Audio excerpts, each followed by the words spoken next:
saya nak sentuh bab lain lah. Baguslah belajar ni dan ambil periksa. Tak usah kira lah umur berapa pun. Sebagai satu semangat. Tapi ilmu ni untuk apa? Ini untuk kementerian, baru ni saya sebut. Di samping nak uji ilmu tu, memanglah melalui peperiksaan. Kan ada sijil.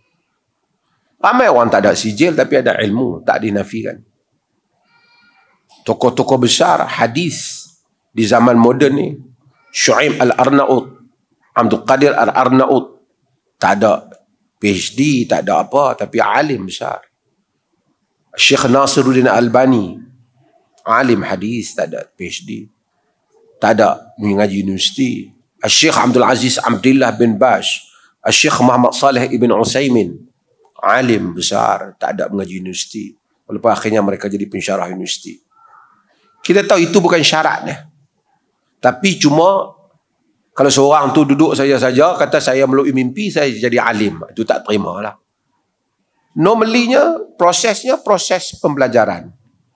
Either you dah mana-mana proses, you ada pengajian ke, ada master ke, ada PhD ke, ataupun ada mengaji halaqah dengan ilmu, bukti dengan penulisan kitab dan seumpamanya, maka dianggap ilmu. Muhammad Ghazali tak ada PhD tapi alim. Dia sehingga ketika orang nak bagi kat dia PhD kehormat, dia kata tangan yang nak bagi PhD tu pun dapat PhD dengan baca buku-buku. Maksudnya alim. Okey, tak apa. Tapi proses demikian. Cumanya exam oriented ni,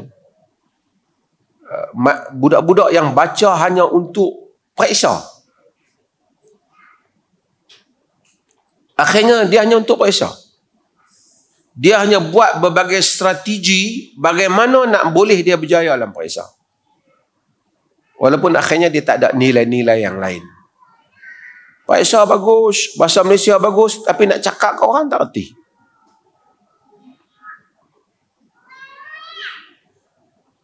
Karena dia yang penting kertas lulus. Dia tidak refleks kepada real life. Ini yang strategi menjawab peperiksaan. Bersungguh-sungguh. Macam-macam strategi yang dibuat supaya dapat jawab peperiksaan. Sehingga budak tu begitu belajar, begitu rajin dalam peperiksaan, tapi tak ada nilai-nilai lain dalam hidup dia. Itu kita dengar ada cerita dulu. Budak perempuan yang semua. Mak bapak dia tekan. Nak pergi mana pun tak boleh. Mak bapak dia nak dia A. Kalau kita tanya mak bapak dia, A tu untuk siapa? Tanya mak bapak dia, A tu untuk siapa? Untuk dia masuk universiti? Ataupun A tu untuk mak bapak dia boleh tunjuk ke orang, saya, anak saya 11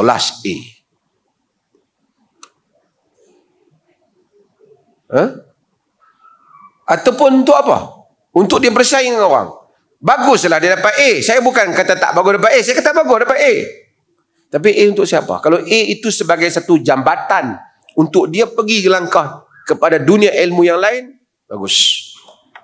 Tapi A itu sebagai satu benda untuk kebanggaan. Dan dia telah korbankan hal-hal yang lain dalam hidup dia. Masjid pun tak pergi, takut tak dan baca buku. Solat jemaah pun tak pergi. Kuliah apa pun tak mau dengar dah. Siapa datang ke rumah pun tak keluar, tak mau salam, takut kalau salam lagi habis 5 minit. What for? What kind of life? Kehidupan apa? Ini kementerian, sebab tu perlu orang yang mempunyai falsafah yang jelas di dalam pembentukan pendidikan. Duka cita kadang-kadang yang menguruskan pendidikan di negara-negara orang Islam ni, dia tak jelas. Itu yang kadang tak faham. Yang boleh cakap, jangan campur tangan sekolah-sekolah kami. What kind of minister? It's not about sekolah-sekolah you. Ini sekolah rakyat. Yang perlukan golongan intelektual untuk bagi pendapat.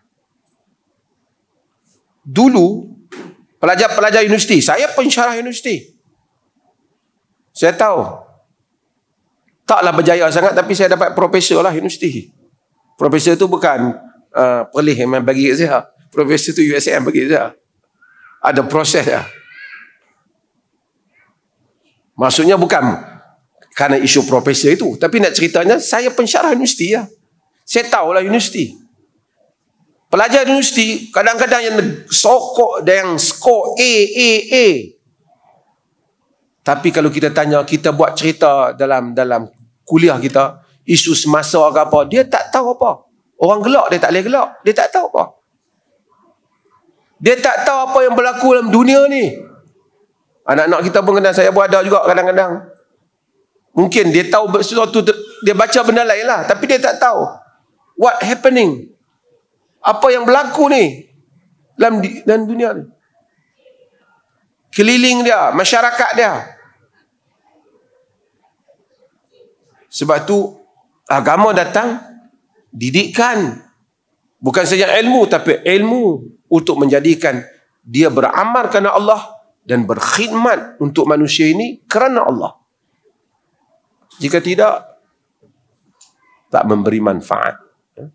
Dia akan melahirkan scholars for dollars. Orang berilmu untuk duit.